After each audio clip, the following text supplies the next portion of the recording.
Oke, itu tadi adalah cuplikan dari rumor calon drone terbaru dari SJRC series, yaitu model SJRC F22.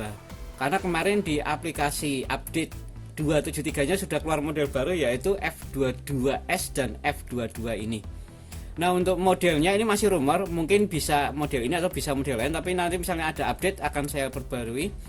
Nah, sebelumnya bantu saya untuk klik tombol like, subscribe, dan komen ya nanti tentang pendapat Anda sebut. Nah, sebagai perbandingan ini saya udah siapkan drone saya F11 series yang nanti akan saya compare langsung dengan mungkin ini calonnya F22.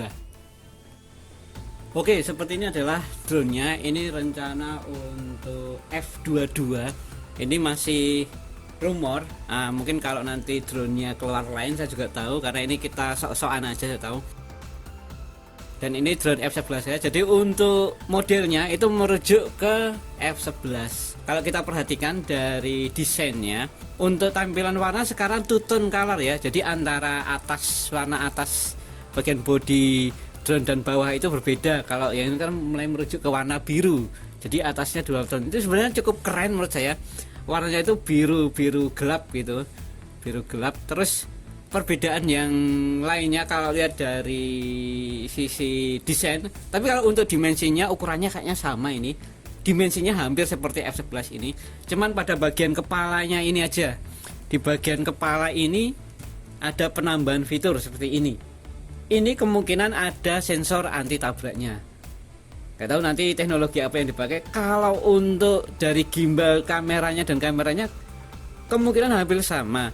Harapan saya sih sensornya juga diganti supaya kalau pas ketika merekam kurang cahaya atau malam itu tidak terlalu buluk-buluk banget. Untuk yang sekarang ini aduh kurang banget untuk rekaman malamnya. Terus untuk perubahan yang berikutnya, terus ada pemindahan lampu. Kalau kita lihat untuk lampu drone-nya ini dipindah sekarang ke lengannya. Itu cukup bagus karena kalau di sini tuh juga nggak kelihatan kalau pas kita nerbangin dari bawah, berarti panduannya hanya lewat lampu bawah ini tutupnya saya lepas baru saya bongkar. Jadi ini lampu LED-nya bawah. Sedangkan untuk yang di versi baru yang belakang masih tetap sama, jadi nggak ada perubahan. Perubahannya hanya di bagian depan. Kemungkinan hampir sama ya. Terus kemudian bisa kita insert di bawahnya ada sensor. Sensornya ada 4. Itu sensor entah fake lagi atau enggak. Mudah-mudahan tidak fake. Kalau ini fake sensornya ini saya lepas. Penutupnya ini sebagai lubang angin lumayan ini cukup membantu ESC nya supaya tidak mudah kepanasan. Soalnya kalau ESC panas tahu-tahu dia langsung terjun sendiri ke bawah ya, seperti itu. Karena kalau lihat dari bodinya ini hampir sama ya, belakangnya nggak ada perubahan. Terus untuk dari segi desain kalau arm mungkin sedikit berubah, yang berbeda hanya di bagian kepalanya ini aja. Terus untuk perubahan berikutnya yaitu di sektor kamera, ini dia membawa HK kamera. Terus kemudian membawa fitur baru yaitu EIS atau Electronic Image Stabilization untuk processing gambarnya. Kalau saya sih nggak perlu 8K. Kadang dengan 4K aja itu saya untuk ngeditnya di perangkat saya udah kesulitan. Tapi kalau dengan 8K itu mungkin supaya hasilnya lebih bagus, dan misalnya mau di crop, karena biasanya kalau gimbal di kombinasi sama IS itu ada crop-cropan, jadi misal 8K nanti di crop untuk stabilisasinya sih nggak masalah, yang penting 3 aksis gimbalnya masih oke, dan IS platformnya. Untuk so far penggunaan saya sih untuk gimbalnya sudah oke ya, walaupun ada beberapa saat yang gimbalnya itu kadang telat atau gimbalnya itu responnya kurang cepat dan kasar ya, itu masih sesuai lah dengan harganya seperti ini. Tapi untuk upgrade ini lumayan cukup bagus, HK dan ada IS-nya. Masih melanjutkan gimbalnya. Untuk sektor videonya, dan di sini dijelaskan bahwa kalau ini move me gimbalnya ya, karena 3 aksis rotasinya, terus ini ada zoom 50 kali. Terus terang kalau zoom 50 kali pecah. Kalau zoom yang ada di sini sekarang itu cuma zoom-zooman aja, baru 2 kali zoom aja sudah pecah banget, apalagi ini 50 kali. Tapi kalau ini sensornya benar-benar bagus, mau di zoom berapapun, mudah-mudahan bisa. Yang seperti yang saya bahas tadi adalah ada ultrasonic obstacle avoidance, yaitu sensor anti tabraknya yang ditaruh di atasnya sini. cukup keren sih, walaupun hanya satu di depan ya sensornya, untuk jadi anti nabraknya di depan, kalau samping dan belakang kemungkinan masih bisa nabrak. Jadi untuk tambahan di depan ya sementara cukup oke mengamankan, cuman untuk beberapa kasus sensor anti nabrak itu dia agak kurang peka terhadap kabel ataupun benda-benda yang tidak solid atau masih sedikit melanjutkan yang tadi. Untuk perangkat gambarnya ini dijelaskan ada perbedaan gambar. Ini kayaknya color grading secara auto. Cuman memang kalau dari ambilan dari kameranya itu warnanya agak sedikit pucat ya. Nanti kalau setelah kita proses post editing color grading jadi dia lebih natural atau lebih bagus, udah di up angle-nya. Dia pakai AI artificial image untuk image optimize-nya. Mudah-mudahan nggak terlalu fake banget. Kemudian kita beralih ke sektor untuk baterai. Nah, ini baterai yang barunya di 11,4 3500 mAh baterai. 3500 mAh untuk 40 menit flight. Lumayan panjang 40 menit. Ini aja klaimnya 30 menit, saya hanya bisa terbang maksimal 20 menit aja. Kalau 40 menit paling ya terbangnya 30 menitan lah. Harapannya dengan baterai baru ini, pertama tidak mudah kembung. Yang kedua tidak mudah ngedropan. Karena untuk baterai saya sendiri aja ini sudah mulai error. Nah, ini baterainya mungkin hampir sama ya modelnya. Cuman ini untuk colokannya dia masih menggunakan tipe lama, belum Type C. Harusnya mungkin sudah Type C. Saya tidak dilihatkan pada bagian belakang atau bawahnya. Kemungkinan masih hampir sama sih. Terus itu indikator LED-nya sudah cukup bagus, sudah nggak bulat-bulat. Terus kalau ini baterai saya sudah, saya punya baterai 4. Yang pertama itu baterai original bawaannya itu sudah nggak bisa dipakai karena sudah kembung dan sudah ngedrop parah, jadi mau ganti selnya juga percuma karena harganya juga mahal. Kemudian ini baterai cadangan yang saya beli lagi, ini pun saya sudah sedikit modifikasi dan sekarang lumayan ini yang bisa lebih awet. Jadi untuk manage baterai ini ya biasa, cuman bagian bawahnya ini platnya sudah saya ambil. Ini lumayan cukup untuk mendinginkan.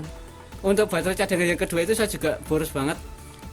Karena platnya masih ada dan ini ada sedikit lubang angin. Harusnya diberikan sedikit lubang sih, walaupun tidak melubangi dari si baterai, karena ada beberapa baterai saya cadangan itu yang sudah kembung tapi saya lubangi supaya untuk sirkulasi udara. Cuman itu juga tidak cukup membantu, nanti kembung lagi dan baterainya sudah drop parah, sudah tidak bisa dipakai lagi. Jadi kondisi baterainya, jadi kalau kalian itu kemudian dilepas saja bagian plat ini, lumayan cukup untuk mendinginkan baterainya karena baterainya benar-benar panas ketika. Untuk slide berikutnya masih membahas tentang ini, jelaskan ini sel baterainya ini dia dibuat kayaknya lebih dingin dan selnya atau lebih dari 3S, tapi kayaknya masih ke 3S nih. Untuk voltasenya hampir sama. Gak tahu, new generation smart battery ini kayaknya lebih ke baterai BMS-nya atau baterai manajemennya yang lebih baru, mungkin yang lebih bagus. Mudah-mudahan. Kemudian mulai beralih ke membahas fitur, yaitu smart follow. Jelas untuk fiturnya yang di sini hanya fitur-fituran saja karena smart follow-nya itu agak aneh, jadi nggak bisa GPS follow atau image follow-nya itu belum berfungsi secara fungsionalitasnya dia. Karena kadang ini masih ke fungsinya yaitu pertama hand gesture. Hand gesture ini yang saya coba di perangkat saya ini HRC F11 ini kadang bisa kadang enggak. Kemudian untuk smart follow kalau yang di lama jelas nggak bisa karena nggak ada sensor nabraknya. Mungkin kalau di F22 yang baru ada fiturnya smart follow karena dia sudah ada sensor anti nabraknya. Untuk orbit bisa manual, bisa pakai menu untuk yang rumornya untuk 4K HRC F22 itu nanti dia 5G WiFi, jelas ini juga sudah 5G WiFi dan 13 km range. Nah ini yang cukup pesimis saya kan, 13 km. Ini drone klaimnya 3 km aja, baru 1,5 kilo aja udah empot-empotan balik, jadi nggak kuat. Jadi kemarin untuk 13 km range-nya ini WiFi-nya ini mudah-mudahan sih bener, tapi kemungkinan kalau kita ambil ya separuhnya aja lah itu udah cukup baik. Jadi kemungkinan untuk 13 km range ini kita nggak bisa mengharapkan banyak. Dan ada yang menarik, nanti akan kita bahas. Kemudian ini untuk F22 yang terbaru nanti level 7 wind resistance. Jadi dia kuat untuk standar angin level 7. Saya kurang tahu standarnya itu modelnya bagaimana. Kalau yang ini kan dia level wind resistance-nya dia di level 5. Cuman untuk melawan angin ketika angin di pantai dan sebagainya dia masih kalah. Sangat kesulitan. Jadi untuk level 5 pun sebenarnya dia belum lulus. Kalau ini level 7 kemungkinan ya ditopang dengan motor yang bagus dan bobotnya. Cuman untuk bentuknya ini yang bisa membuat tidak aerodinamis sehingga dia tidak kuat menahan angin. Kalau dari depan sih oke, tapi kalau dari samping karena bentuknya ya samping yang pipih ini dia nampak angin lah istilahnya. Angin itu bisa menyerang lewat sampingnya ini dan kurang aerodinamis lah ditawarkan new brushless motor. Nggak tahu nih teknologi apa yang ditawarkan lagi. Nah, ini adalah saya punya motor drone dari SJC F11 ini. Ini kelemahannya asnya ini gampang sekali bengkok. Jadi kalau dia nabrak bengkok ya udah nggak bisa dipergunakan lagi. Nggak tahu nanti teknologi apa yang dipakai di new brushless motor ini. Karena new brushless motor ini sebenarnya hampir sama-sama aja modelnya seperti ini. Mudah-mudahan dengan rotornya yang lebih gede dan masnya begitu supaya tenaganya dia bisa lebih kuat. Dan yang penting asnya ini lebih bagus lah. Kalau ini asnya sedikit kurang bagus. Banyak yang diganti dan untuk model kedepannya supaya bisa mengganti motornya saja, karena kalau kita mau ganti motor saja di drone ini akan susah. Akan lebih mudah kita langsung ganti satu arm, karena walaupun mau ganti motor harus bongkar armnya ini juga.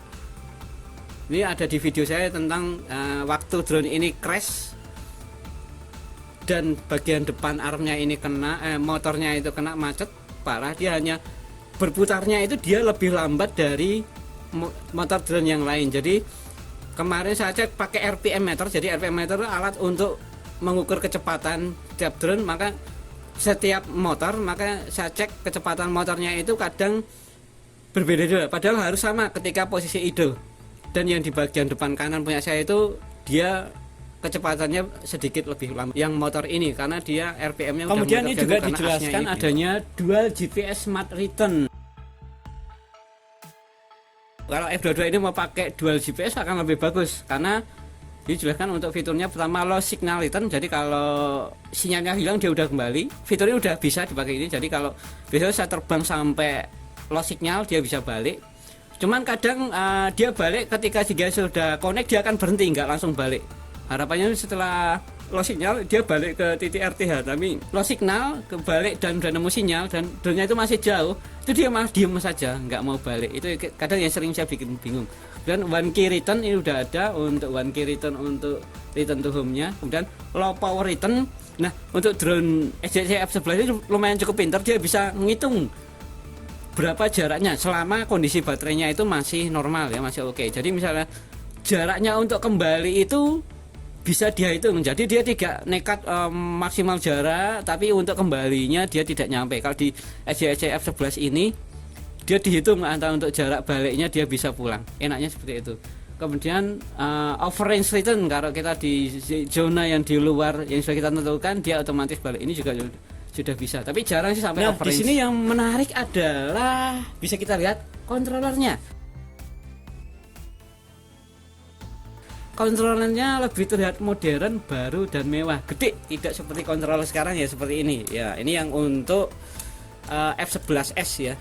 Tampilannya ya masih jadul seperti ini, dengan ini bukan LED sih, ini cuma tampilan dengan backlight lampu LED. Kalau yang ada LCD-nya. Ini layarnya LCD-nya hampir sama, cuman dari tampilannya gede, keker gitu, enak untuk dipegang, lebih mantep kayaknya. Jadi untuk kontrolernya oke sih ini. Saya curiga ini tidak menjadi murah. Ya memang drone ini tidak murah, tapi ini akan lebih mahal dari yang ada. Terus kemudian untuk blade-nya ini juga agak sedikit berbeda untuk teknologinya. Dia one rotor. Kalau ini kan dia modelnya ngasih pakai ada semacam asnya ya. Dia ini sekarang model cap kayaknya. Jadi kayak semacam drone-drone yang lainnya. Cuman oke sih kalau kontrolernya seperti ini bagus lah, layak dipertimbangkan. Oke, nah kalau ini sedikit tampilan dari sedikit bawah. Nah, yang lebih menarik adalah di sini itu ada lubang kisi-kisi. Nah, bagi dulu yang mengakali drone-nya dibuatkan lubang dan sebagainya, ini kayaknya sudah diadaptasi oleh pembuat drone-nya, dibuatkan lubang kisi-kisi. Dan di bagian bawah ini lubang kisi-kisinya juga tetap dipertahankan. Terus bawah ada sensor dan sini lubang-lubangnya juga masih dipertahankan, sedikit model. Dan yang penting di samping ini ditambahkan lubang kisi-kisi untuk sirkulasi udara supaya dia lebih dingin. Nah, ini bagus. upgrade yang bagus kalau menurut saya. Mungkin ini bisa lebih jelas, jadi ini lubang kisi-kisinya. Dan saya perhatikan untuk kakinya ini kayaknya bisa dilipat masuk ke sini. Jadi dia bisa lebih praktis. Jadi untuk membukanya nggak harus, kalau ini kan harus ini kan karena fix ya untuk kakinya ini.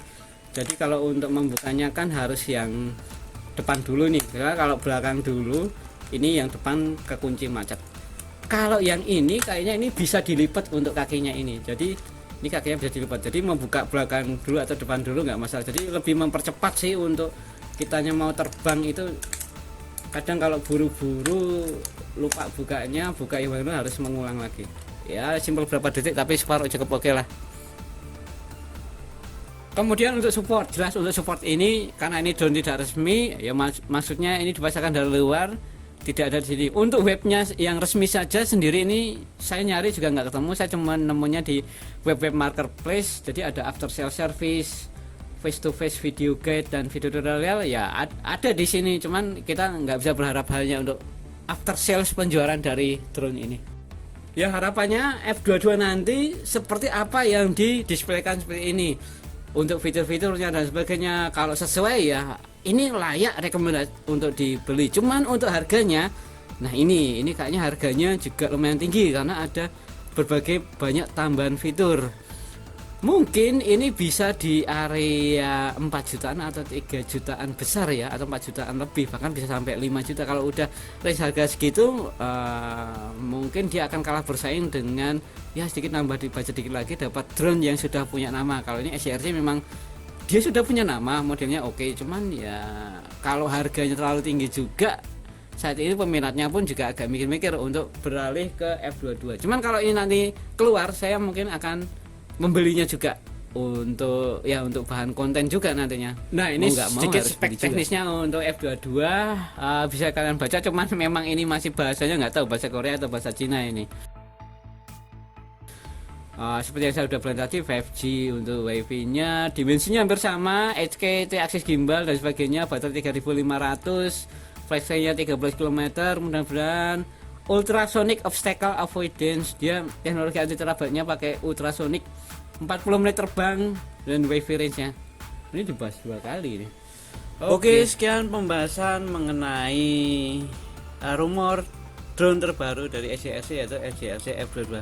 Bagaimana tanggapan kalian mengenai drone ini? Silahkan tuliskan masukan atau komentar Anda, atau harapan Anda mungkin pengennya drone F22 ini nanti harapannya seperti apa, atau nanti drone-nya kedepannya nanti seperti apa. Siapa tahu dari pihak sananya mendengar supaya masukan dari kita agar ya drone-nya bisa lebih memuaskan, tetap dengan harga termurah tapi dengan kualitas yang cukup bagus lah.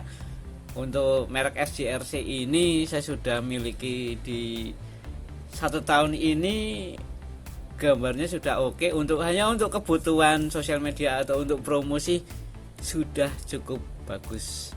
Oke, jangan lupa follow saya untuk supaya tidak ketinggalan info berita update terbaru mengenai tentang SCRC dan sebagainya. Silakan bagi yang memiliki pertanyaan, silakan juga pertanyaan Anda pada kolom komentar di bagian bawah. Nanti akan saya balas. Jangan lupa beri saya klik tombol like, subscribe dan share. Dan terima kasih sudah menonton.